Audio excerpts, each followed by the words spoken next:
Hello student, आज हम लोग कोऑर्डिनेट ज्योमेट्री का जो सबसे इम्पोर्टेंट पोर्शन है सर्किल, पैराबोला, हाइपरबोला, एलिप्स, इसको समझने वाले हैं। सिर्फ और सिर्फ 3 मिनट या 4 मिनट आप समझ दीजिए, आपको एक बहुत ही बेहतरीन टॉपिक समझ में आने वाला है। ठीक है, ध्यान से मेरी बात सुनिए। मैं आपको बता दूं कि कोऑर्डिनेट ज्योमेट्री में जितनी भी चीजें मैंने टॉपिक नाम लिया है उसको समझने के लिए सबसे पहले आपको एक बहुत ही सिंपल टॉपिक समझ में आना चाहिए, और वह टॉपिक का नाम है लोकस। इस टॉपिक का नाम है लोकस। चलिए हम आपको बताते हैं कि लोकस क्या होता है, लेकिन मैं आपको नॉलेज के लिए बता दूं एक बात कि पूरी कोऑर्डिनेट ज्योमेट्री आप बहुत ही ब्यूटीफुल तरीके से तभी पढ़ पाएंगे, सारे चीजों तभी समझ पाएंगे जब आपको लोकस समझ में आ जाएगा कि लोकस क्या होता है। ठीक है, मैं बता रहा हूं क्या होता है, सुनिए ध्यान से।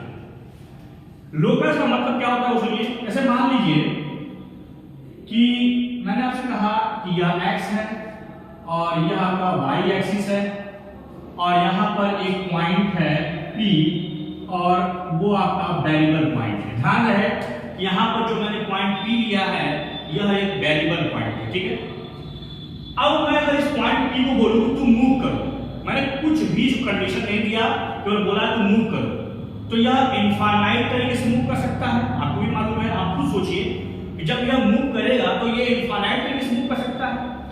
और जब कोई पॉइंट मूव करता है, मतलब यहां से वहां जाता है, तो मूव करेगा जब तो एक रास्ता बनेगा। भाई अगर पॉइंट इस तरह यहां पर आया तो रास्ता बना इस तरह से। ठीक है ना, अब देखिए, अब लेकिन अगर मैंने कुछ भी नहीं बोला, मैंने बोला खाली मूव करो, तो ये इनफाइनाइट तरीके से मूव कर सकता है। आपको पता है ये बात। ठीक है, लेकिन मैं अब इसको बोलूं तुम मूव करो, लेकिन अब कुछ मैथमेटिकल कंडीशन फॉलो करते हुए मूव करो। हाँ, ये बहुत बड़ी बात है, यही बहुत बड़ी बात है, बहुत इंपॉर्टेंट चीज है कि पॉइंट को मैंने बोला अब तुम मूव करो, लेकिन कुछ मैथमेटिकल कंडीशन को फॉलो करते हुए मूव करो।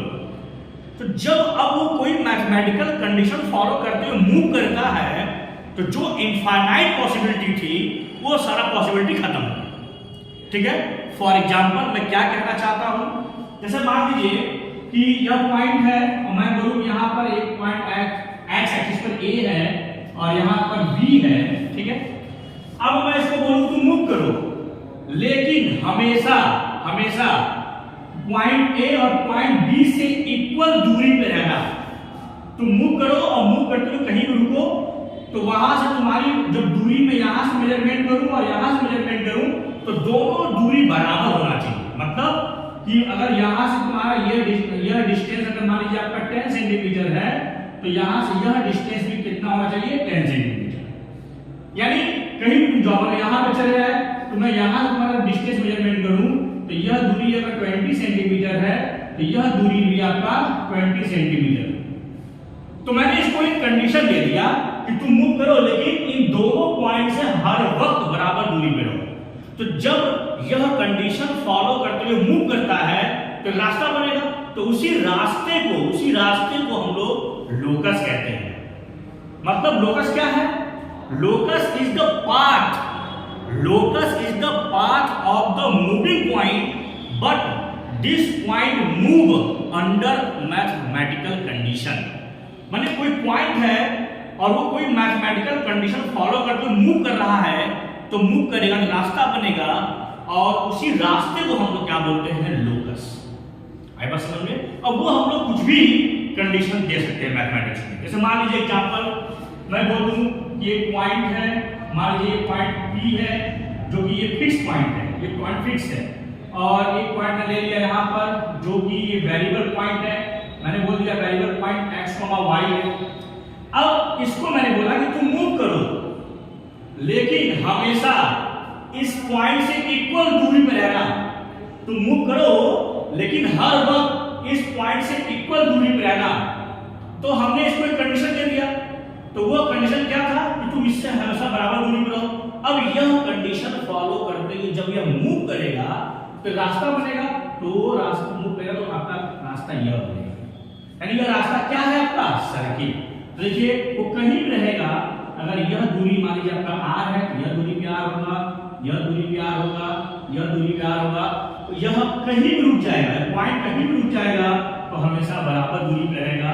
तो मूव करने में जो रास्ता बनेगा उसी रास्ते को हम लोकस कहते हैं। ठीक है, अब जो सबसे इंपॉर्टेंट है कि जो रास्ता बना तो उस रास्ते का इक्वेशन क्या होगा, यानी रास्ते का सर्किल बना तो सर्किल का इक्वेशन क्या होगा। ठीक है, तो सर्किल का इक्वेशन लिखना है, यानी अब पॉइंट को मूव करा दिया मैंने कोई भी कंडीशन देकर, अब कह रहा है कि जब मूव कर गया तो रास्ता बना, और रास्ता बना तो उस रास्ते का इक्वेशन क्या होगा।